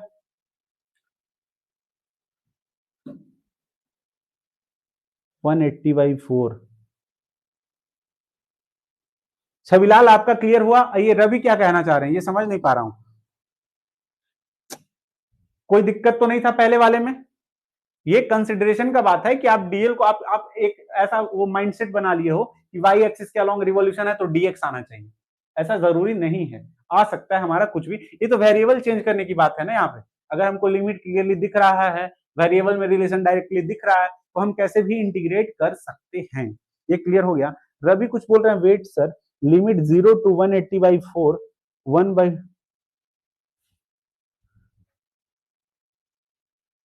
हम समझ ही नहीं पा रहे हैं वो कहना क्या चाह रहे हैं। अरे पाई है तो इसको 180 क्या आ गया यहां से? रवि तेजा क्या 180 बोल रहे हैं? 180 जैसा कहीं कुछ है ही नहीं। ये पाई को तो 180 नहीं बोल रहे हैं आप। चलिए जो भी होगा ध्यान से देखेगा, बट 180 जैसा कुछ भी हमारे यहां नहीं है।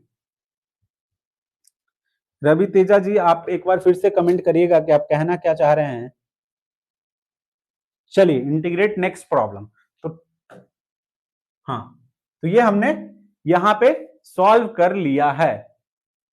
इसी पे बात कर रहे थे क्या? पाई/4 क्या इशू है इसमें?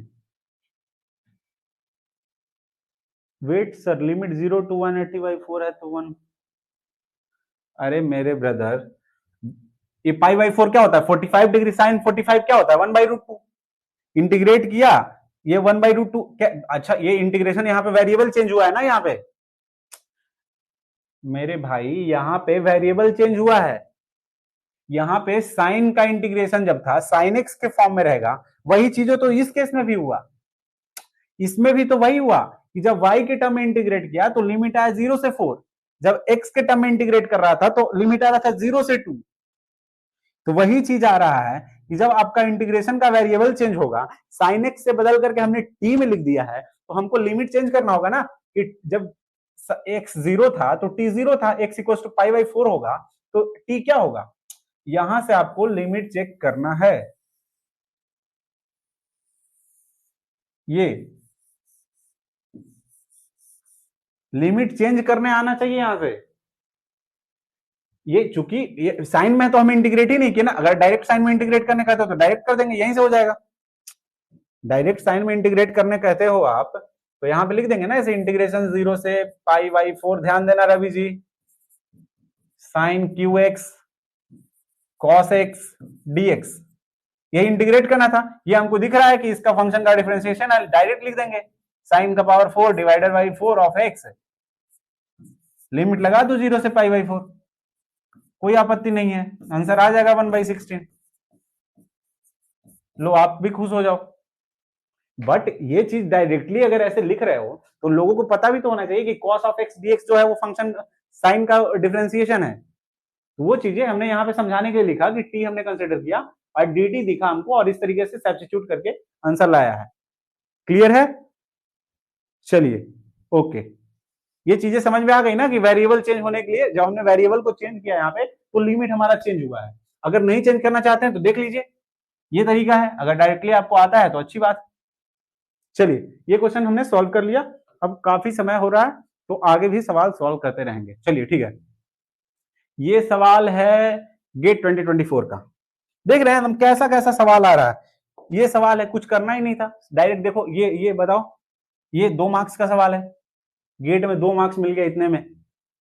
तो ये गेट 2024 में जो toughest paper, one of the toughest paper माना जाता है, ये है एकदम एज इट इज। इसी पे सवाल, एकदम ऐसा ही सवाल 10 लिख करके गेट 2025 में पूछा गया है। तो लिमिट का लेवल देख लो गेट का। चलिए, तो इसको क्या करना है, क्योंकि x टेंडिंग टू 0 है तो हम इसको लिख देंगे n, ध्यान से देखना, साइन ऑफ 5x। हम ऐसा कर सकते हैं क्या, क्या हमारा ये राइट है, इसको करने में कोई दिक्कत होना चाहिए हमको। डिवाइड कर देंगे sign of,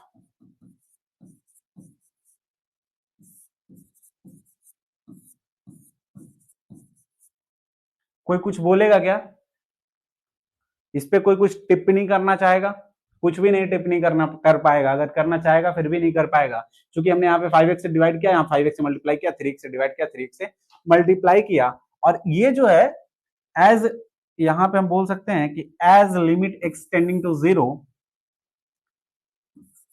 limit x tending to 0, तो 0 टेंड कर रहा है तो this will be your 1, this will be your 1 and this will be also 1, and the answer will be n into 5 of x divided by 3x, and this is equals to 5 by 3n। ऐसा ऐसा सवाल आता है gate में, ऐसा ऐसा सवाल आता है, समझ रहे हो ना। ये 5x है ना, आप ऐसे नहीं कर सकते कि sir sine of x, sine of x divided by x, x tending to 0 अगर 1 होता है तो sign of 5x divided by 5x 5 हो जाएगा। ये चीजें नहीं करना है, ये चीजें नहीं करना है, और ऐसा भी नहीं करना है आपको, ऐसा भी नहीं करना है sine of 5x divided by x equals to आपको 1 लिख देना है कि सर ये भी टेंडिंग टू 0 है, चूंकि x जो है वो टेंडिंग टू 0 है, तो साइन ऑफ 5x भी टेंडिंग टू 0 है और x टेंडिंग टू 0 है, डायरेक्ट 1 नहीं लिख सकते। आपको डिनोमिनेटर में भी 5, ये कोफिशिएंट, ये जो है ना, ये टर्म, ये ऊपर नीचे दोनों सेम होना चाहिए। जैसे 3x है तो नीचे 3x बनाया, 5x है तो नीचे 5x बनाया, ऊपर x है तो नीचे x होना चाहिए, इस तरीके से ये होना चाहिए। तो उल्टा पलटा इसमें दिमाग आपको बिल्कुल नहीं लगाना है। चलिए, तो 5n/3 आंसर आ गया। आगे देखते हैं, ये सवाल अच्छा था जो गेट 2023 में पूछा गया है, तो इस पे भी बात कर लेते हैं, थोड़ा फटाफट बात करते हैं। समझ रहे हो ना, सारे माइनिंग के सवाल आज लेकर के आए हैं काफी सारे, और कुछ अदर ब्रांचेस के भी लेकर के आए हैं जो आगे पेजेस में मिलेंगे। तो इसमें क्या करना है, इसमें बेसिकली आपको दिमाग लगाना है। ये इंटीग्रेशन देखने में भारी भरकम लग रहा है, और दिमाग का हिंट है कि आपको सब्स्टिट्यूशन लगाना है। दिमाग का हिंट क्या है, हिंट है बालक कि आपको लगाना है सब्स्टिट्यूशन। तो सब्स्टिट्यूशन में लगाना क्या है, एक बार अगर आप कमेंट करके लिख देते तो मुझे बहुत ही खुशी होती। e to the power x plus x का power e, suppose this is your t। कोई दिक्कत है, कोई दिक्कत नहीं होना चाहिए। अब हम इसको सॉल्व करेंगे तो डिफरेंशिएट करेंगे पहले e to the power x plus e into x का power e minus 1 equals to into d x equals to d t. कोई आपत्ति नहीं होना चाहिए। अब हम बोलेंगे कि हमको कुछ कुछ दिख रहा है कॉमन इसमें, इसका जो डिनोमिनेटर वाला पार्ट है वो कुछ कुछ कॉमन, न्यूमरेटर वाला जो पार्ट है वो थोड़ा कॉमन दिख रहा है, थोड़ा नहीं दिख रहा है। अब इसमें आपको एक दिमाग लगाना है जो हर कोई नहीं लगा सकता। e को लेना है कॉमन, तो आ जाएगा e का power x minus 1 plus x का power e minus 1 into d x equals to d t. अब आपको न्यूमरेटर दिख रहा होगा, अब आपको इस टर्म में न्यूमरेटर दिख रहा होगा। क्या ये क्लियर है? तो हम इसको फिर से लिखेंगे e का power x minus one plus x का power e minus one into d x equals to d t divided by e. कोई आपत्ति नहीं होना चाहिए। न्यूमरेटर हमारा मिल गया है, न्यूमरेटर हमारा मिल गया है, डिनोमिनेटर चूंकि हमारा t है। अब इसको ध्यान से देखना, अब हम क्या कर रहे हैं, दिस इज योर न्यूमरेटर, ये तो हमारा न्यूमरेटर है सर। तो न्यूमरेटर हम लिखेंगे e का पावर, न्यूमरेटर जो है उसको लिखेंगे dt ओवर e। कोई दिक्कत है? ये न्यूमरेटर ही है ना, e का power x minus one plus x का power e minus one into d x equals to d t over e. D t over लिख दिया, न्यूमरेटर लिख दिया। डिनोमिनेटर क्या है, e का पावर x प्लस एक्स का पावर e, ये हमारा t है, दिस इज योर t। इसी को तो इंटीग्रेट करना है, इसी को तो इंटीग्रेट करना है, और इंटीग्रेट करना है तो ये आ जाएगा वन बाई ई बाहर l n of t, l n of t, और टी हमको चूंकि पता है one by e l n of e का पावर एक्स प्लस एक्स का पावर ई, और कांस्टेंट अगर ऐड करना है तो कर दीजिए, लेकिन इसमें ऐसा कुछ नहीं बोला है। तो one by e l n of e का पावर एक्स एक्स का power e, so c is the correct answer. अगर ये ऑप्शन ए है, ये बी है, ये सी है, ये डी है, तो आपका option C is correct. Clear है? क्लियर है सबको? यस और नो? यहां तक क्लियर है तो आगे बढ़ते हैं, और नहीं क्लियर है तो इसको एक बार निहारिएगा तो आपको समझ में आ जाएगा। चलिए, ये भी मजेदार सवाल है। यहीं पे जो पीस वाइज फंक्शन समझने की कोशिश करते हैं वो यहाँ पे समझ सकते हैं। एफ ऑफ एक्स, जो इंटेलिजेंट होगा वो तो एक मिनट में भी नहीं लगने देगा, सॉल्व कर देगा। बट जो लगेगा कि हमको प्रोसेस से सॉल्व करना है, हमको इंटेलिजेंट नहीं बनना है, वो इसको पीस वाइज फंक्शन में तोड़ देंगे। पीस वाइज फंक्शन में तोड़ेंगे कैसे, कि हम मानेंगे कि x less than zero, suppose x then less than zero होगा तो यहां पे आएगा माइनस ऑफ x, और लेस देन जीरो होगा x तो आएगा minus of x minus one. This is function for x less than equals to less than zero कर दो। ये सबको समझ में आया क्या? This is minus of 2x minus one, this is for x less than zero. चूंकि x less than zero होगा तो इस मॉडुलस को हम खोलेंगे, f ऑफ x के मॉडुलस को जब खोलेंगे, चूंकि x लेस देन जीरो है तो एक माइनस साइन लगाना होगा, क्योंकि x अपने आप में नेगेटिव है और मॉड से बाहर निकालना है तो एक माइनस साइन लगा के उसको पॉजिटिव बनाएंगे। चूंकि अगर यहां पे फिर से देखेंगे mod of x minus one, x भी नेगेटिव है, माइनस वन भी नेगेटिव है, तो एक नेगेटिव नंबर है और मॉडुलस को डायरेक्ट खोल देंगे तो एक नेगेटिव नंबर मिलेगा। उसके पहले हमको एक मॉडुलस लगाना होगा, नेगेटिव साइन लगाना होगा, तो minus of x minus one, और इस तरीके से जब करेंगे तो this will be your minus of 2x plus one for x less than zero. तो यहां पे आपको प्लस वन करना होगा, यहां पे आपको प्लस ऑफ वन करना होगा। तो ये चीजें आ गई कि माइनस 2x प्लस वन हो गया for x less than zero. अब एक कंसिडर करेंगे इंटरवल कि x greater than zero and less than one. तो इस केस में क्या होगा कि इस केस में जब हम इसको ओपन करेंगे तो x ग्रेटर देन जीरो है तो पहला वाला ब्रैकेट तो एज इट इज ओपन हो जाएगा, पहला वाला bracket as it is open हो जाएगा। दूसरा वाला ब्रैकेट चूंकि क्या कह रहा है कि वन से अगर छोटा है, वन से अगर छोटा है तो ब्रैकेट उल्टा ओपन होगा, that is minus of x, that is minus of x plus one, and this will be equals to one for this interval, for this interval.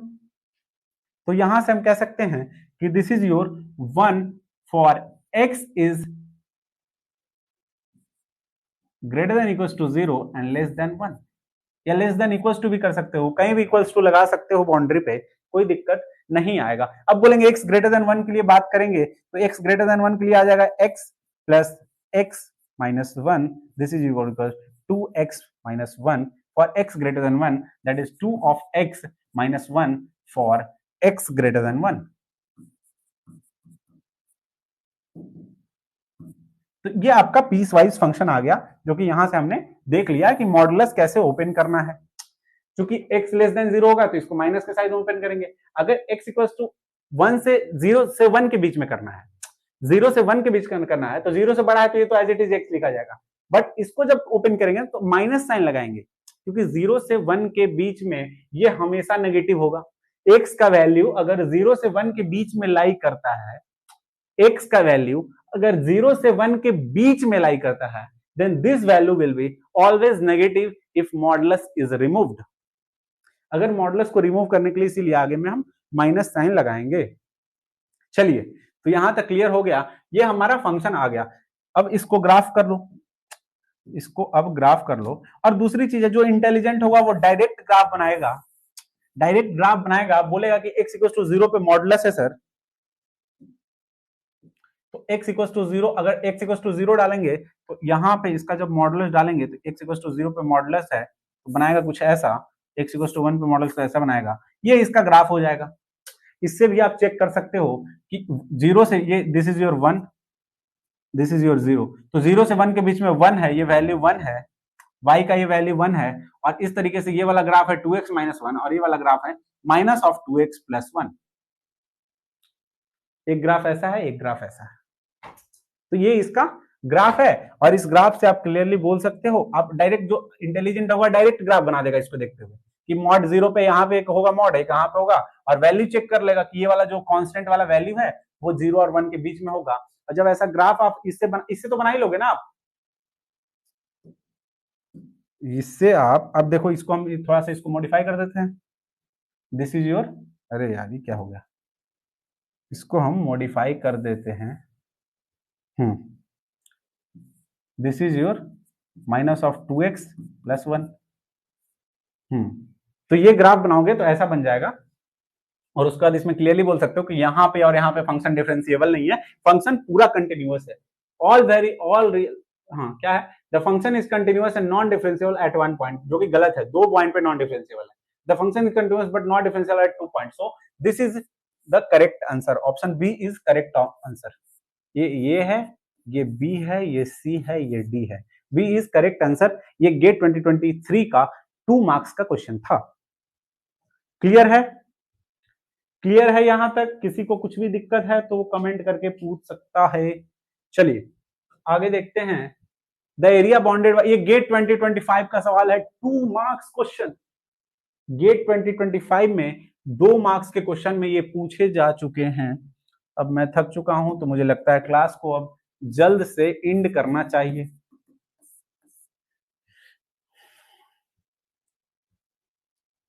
चलिए बताइए, आगे सॉल्व करें या फिर आज क्लास को एंड करते हैं और फिर एक दिन और थोड़ा प्रॉब्लम सॉल्विंग रख देते हैं, या फिर नया चैप्टर को शुरू करते हैं। कैलकुलस में हमारा एक फोरियर सीरीज अभी रह गया है, मल्टीपल इंटीग्रल से कभी सवाल पूछा नहीं गया है, माइनिंग में कभी सवाल नहीं पूछा गया है, इसलिए उसको अभी हमने कंसीडर नहीं किया है। तो इसको सॉल्व किया जाए, आगे और भी सवाल हैं। ये 25 में पूछा गया है, ये भी 25 में पूछा गया है। इसको कई लोग कोर के सवाल मानते हैं, बट ये मैथमेटिक्स का कॉन्सेप्ट पे बेस्ड है, मैक्सिमा और मिनिमा के ऊपर। ये एज इट इज जो आपको दिखा था sin 5x divided by sin 3x, ये एज इट इज ऐसा ही सवाल है जो गेट 2024 में उसी कॉन्सेप्ट पे सिमिलर तरीके से पूछा गया है। ये एक सवाल है जो कि इजी सवाल है, ये सब गेट 2025 का सवाल है, ये गेट 2024 का सवाल है या 5 का, गेट 2025 का ये भी सवाल है। कैलकुलस में काफी सवाल पूछे गए गेट 2025 में, ये 23 का सवाल है if I am not wrong. तो गेट 2023 का ये सवाल है जो कि इजी सवाल है, ये सभी सवाल आपको करके आने हैं। ये सवाल गेट 2022 का है, और ये तो हमने आपको लास्ट क्लास में जो 10-15 क्वेश्चन दिए थे उस पर हमने ये डिस्कशन किया था कि ऐसे ऐसे इसको सॉल्व करना है। तो 2 सवाल जो उस पोस्टर में 2 सवाल जो मुझे ऐसे लगे कि जिसको लगा कि डिस्कस करना चाहिए क्लास में, तो उसको हमने लिया है। एक सवाल, उसमें टोटल हमने 10 सवाल दिए थे, जिसका ओवरव्यू हमने ऊपर से सबका बता दिया था, बट 2 सवाल को हमने फिर भी सॉल्व करने के लिए यहाँ पे ले लिया था और वहां पे बताया भी था कि एफ डैश ऑफ एक्स इसमें बेसिकली चेक करना है। और ये हो गया वही सवाल जो अभी हमने जस्ट पीछे किया है, mod of x plus mod of x minus 1 वाला। क्लियर है? यहां तक किसी को कुछ भी कंफ्यूजन है तो वो पूछ सकता है, बताइए। छबिलाल बताइए, ये सवाल आपसे हुआ था, आपने बोला था कि सर 1-2 नहीं हुआ है। अगर ये सवाल नहीं हुआ है तो ये पिछले सवाल के ही कॉन्सेप्ट पे बेस्ड सवाल है, तो इसको तो आपको खुद से ही करना चाहिए।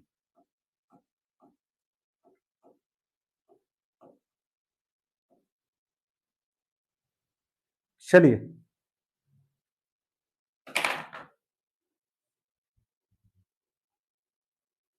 चलिए, ये सवाल नहीं हुआ था आपसे, तो ये तो इसी सवाल के कॉन्सेप्ट पे बेस्ड वो सवाल है। हाँ, ये जो सवाल है ना वो उसी सवाल के कॉन्सेप्ट पे बेस्ड है।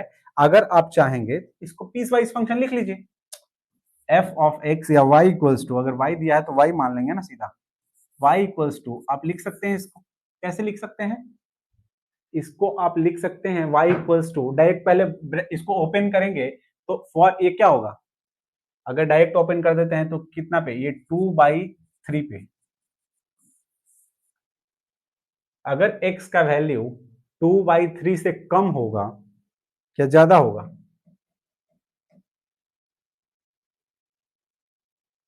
To minus 3x for x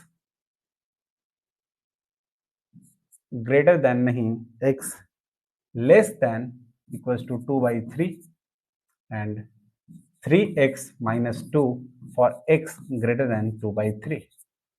ये इसका हो गया पीस वाइज फंक्शन। ये कैसे ओपन किया? क्योंकि इससे जो निकलने वाला वैल्यू है वो हमेशा पॉजिटिव होना चाहिए, क्योंकि इससे जो निकलने वाला वैल्यू है वो हमेशा पॉजिटिव होना चाहिए। तो आप इसको इस तरीके से करो कि आपको पॉजिटिव आ जाएगा। तो 2 माइनस 3/2x और x इससे छोटा होगा तो ऐसा होगा, ये चेक करके देख लो, या तो 0 होगा या पॉजिटिव होगा। और इसको भी चेक करके देख लो, ये भी 0 होगा या पॉजिटिव होगा। क्योंकि अब इसको देख लो ना कि अगर x को 2/3 से ज्यादा ले लोगे तो अंदर का वैल्यू हमेशा नेगेटिव होगा। x का वैल्यू 2/3 से ज्यादा ले लोगे तो अंदर का वैल्यू हमेशा नेगेटिव होगा। तो मॉडुलस निकालने के लिए एक बाहर माइनस साइन लगाना होगा, तो माइनस लगाने के बाद 3x पॉजिटिव हो जाएगा और 2 वाला जो पार्ट है वो नेगेटिव हो जाएगा। इस तरीके से पीस वाइज फंक्शन आ जाएगा। और इसको आप ग्राफ में जब ड्रॉ करोगे, जब इसको ग्राफ में आप ड्रॉ करोगे तो आपका ग्राफ कैसा भी हो, कहीं भी हो, आपका ग्राफ कैसा भी हो, कहीं भी हो, 2/3 पे x इक्वल्स टू 2/3 पे ये ऐसा ग्राफ बन जाएगा। ये ग्राफ ऐसा बन जाएगा, ऐसा ही बनेगा ना? हाँ बिल्कुल, ये ग्राफ ऐसा ही बनेगा।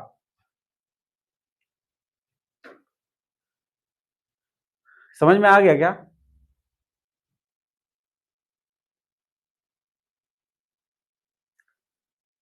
तो x इक्वल्स टू अगर 2/3, ये इसको बैक करो, x इक्वल्स टू 2/3 पुट करेंगे, ये यहां नहीं बनेगा, ये बनेगा यहां, क्योंकि 0 वैल्यू भी आ रहा है ना किसी वाले पे। हाँ,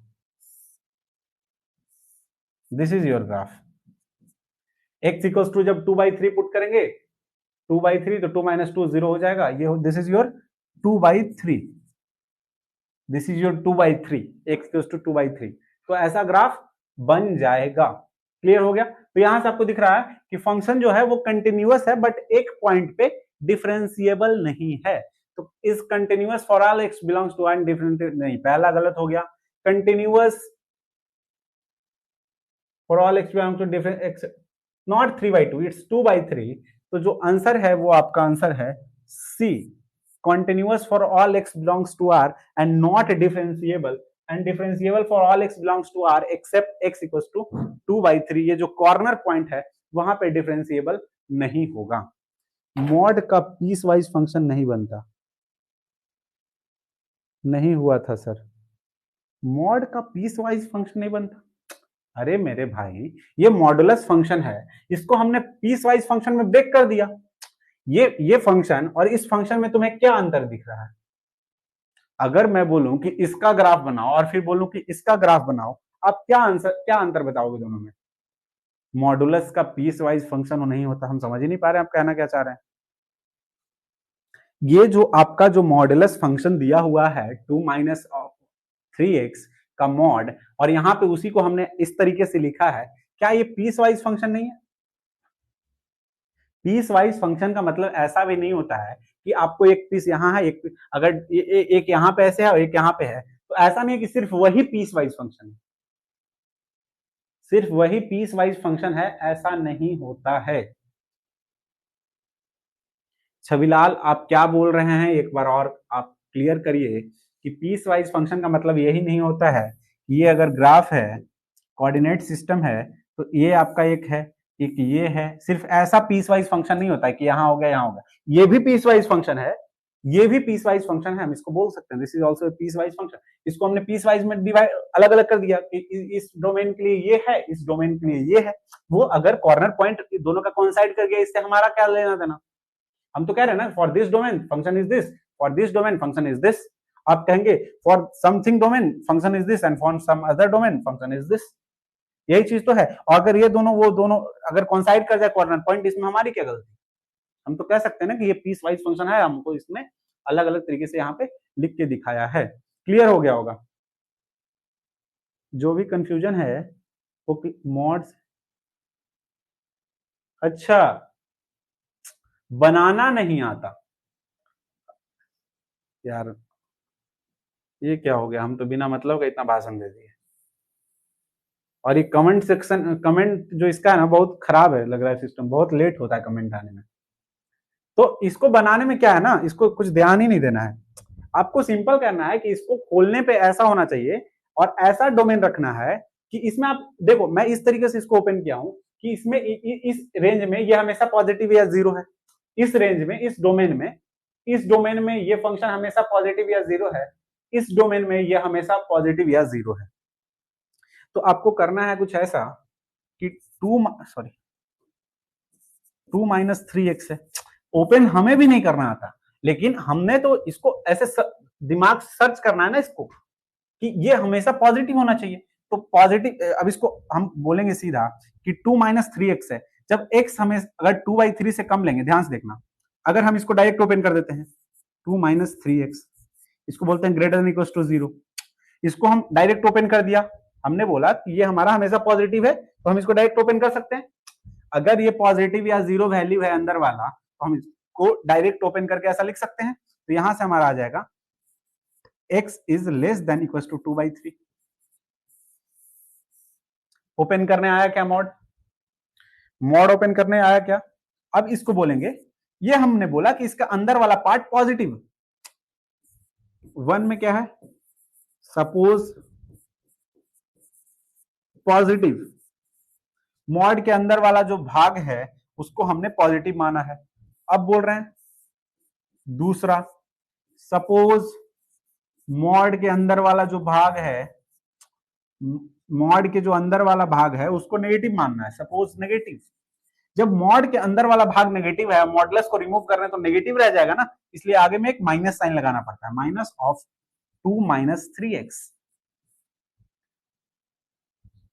क्या ये क्लियर है?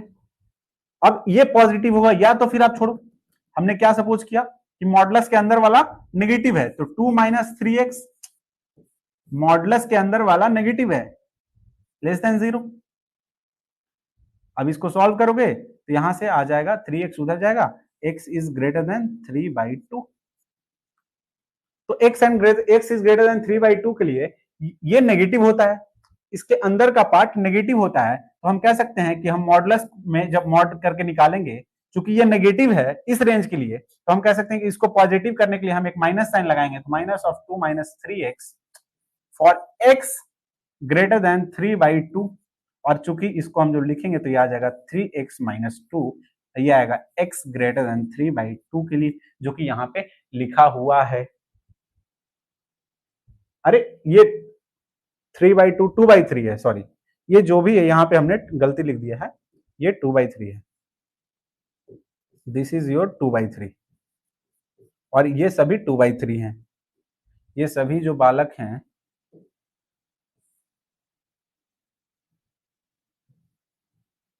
चलिए ये सभी x greater than 2/3, x greater than 2/3, ये फंक्शन हो गया।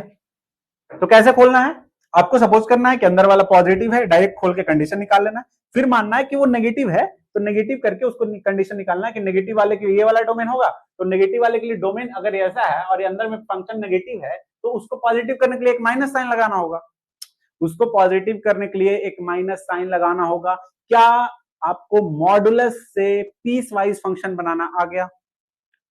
चलिए, क्या है, which function on left right line indicates line with function.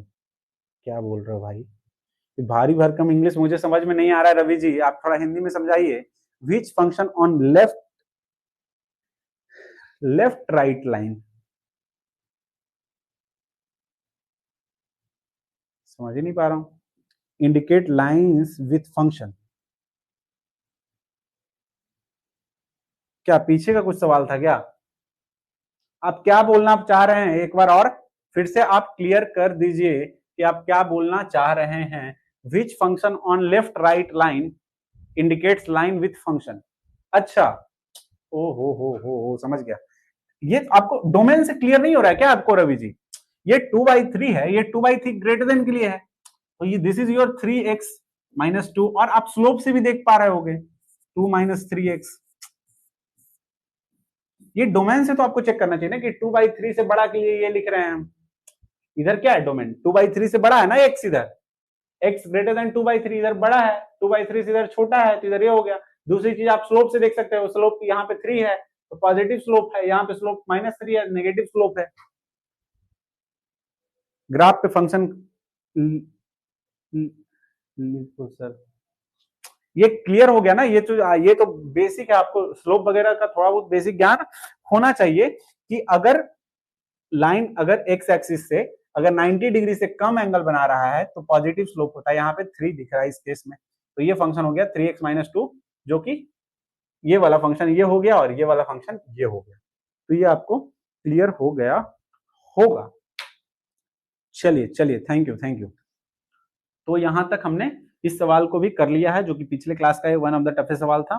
और इसमें क्या था, ये तो बहुत ही इजी सवाल है, अगर इसको चाहेंगे तो आप तुरंत कर लेंगे अभी के अभी। क्या करना है इसमें, इसमें मोनोटोनिक बताना है, कौन सा इंक्रीजिंग है, डिक्रीजिंग है, या कांस्टेंट फंक्शन है, क्या है, जो भी है।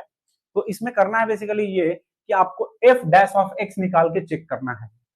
तो f dash of x u by v के फॉर्म में आप पढ़े होंगे d of d x of u by v function.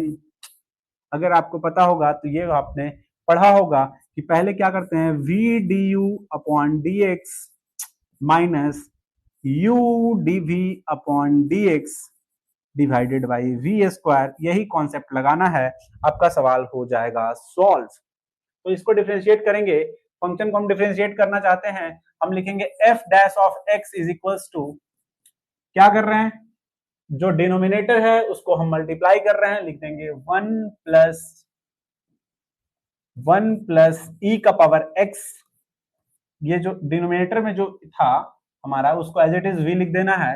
अब न्यूमिनेटर को डिफरेंशिएट करना है, तो ई का पावर एक्स का डिफरेंशिएशन ई का पावर एक्स हो जाएगा, माइनस, अब न्यूमिनेटर को एज इट इज लिख देना है, ई का power x as it is होगा, और डिनोमिनेटर को डिफरेंशिएट करना है, तो 1 प्लस ई का पावर एक्स का भी डिफरेंशिएशन ई का पावर एक्स हो जाएगा, डिवाइडेड बाई वी स्क्वायर कर देना है। तो v का स्क्वायर क्या होगा, 1 प्लस ई का पावर x का होल स्क्वायर। किसी को कोई दिक्कत नहीं होना चाहिए, यहां से सॉल्व करेंगे तो आएगा e का पावर x प्लस e का पावर 2x माइनस e का पावर 2x। ये कैसे आया, e का पावर x 1 से मल्टीप्लाई की e का पावर x, e का पावर x इंटू e का पावर x, e का पावर 2x माइनस e का पावर x इंटू e का पावर x, दैट e का पावर 2x नेगेटिव में, this cancel out by this, divided by 1 plus e का power x का whole square. और ये चीजें जब आप सॉल्व करेंगे बालक, तो ये आपका निकल के आ जाएगा e का power x divided by 1 plus e का पावर x का whole square, and this is your f dash of x, and this is always greater than 0 for any x. तो हम कह रहे हैं कि इसका जो f डैश ऑफ x है, रेट ऑफ चेंज ऑफ जो फंक्शन है वो हमेशा ग्रेटर देन 0 है, मतलब पॉजिटिव है, स्लोप पॉजिटिव है फंक्शन का हमेशा, तो हम कह सकते हैं monotonically increasing function. This function is strictly increasing बोल सकते हैं, या फिर मोनोटोनिकली फंक्शन इंक्रीजिंग बोल सकते हैं। इसको बोल सकते हैं स्ट्रिक्टली इंक्रीजिंग या फिर मोनोटोनिकली। मोनोटोनिक मतलब समझ रहे हो ना, मोनोटोनिक मतलब एक ही, मोनो सिंगल टोन रखने वाला, मीन सिर्फ इंक्रीजिंग रखने वाला, monotonic increasing, monotonically increasing. Clear है? कोई डाउट है यहां तक? ये सवाल आपको समझ में आ गया होगा। तो बच गए ये सारे सवाल जो गेट में पूछे जा चुके हैं। ये सारे सवाल मैं उम्मीद करता हूं कि आप लोग करके आइएगा। अब मैं कहता हूं कि ये सारे सवाल, ये गेट 2025 का सवाल है, ये भी गेट 2025 का सवाल है, ये सभी HW के फॉर्म में। ये तो बहुत ही इजी सवाल है, इतना इजी मैं उम्मीद भी नहीं कर सकता हूं। This is also HW and this is also HW and this is also your HW and this is also your HW। चलिए, तो आज के सवाल को यहीं पे हम समाप्त करते हैं, आज के क्लास को यहीं पे हम खत्म करते हैं। मिलते हैं अगले क्लास में, मे बी एक नए टॉपिक के साथ या फिर कुछ और प्रॉब्लम्स के साथ जो कैलकुलस के ऊपर करेंगे। ठीक है, तो अगले क्लास में मे बी एक नए चैप्टर के साथ मिलेंगे या फिर कुछ सवाल के साथ मिलेंगे। तो आज के लिए इतना ही। Thank you very much, thanks for joining. चलिए, थैंक यू एवरीवन।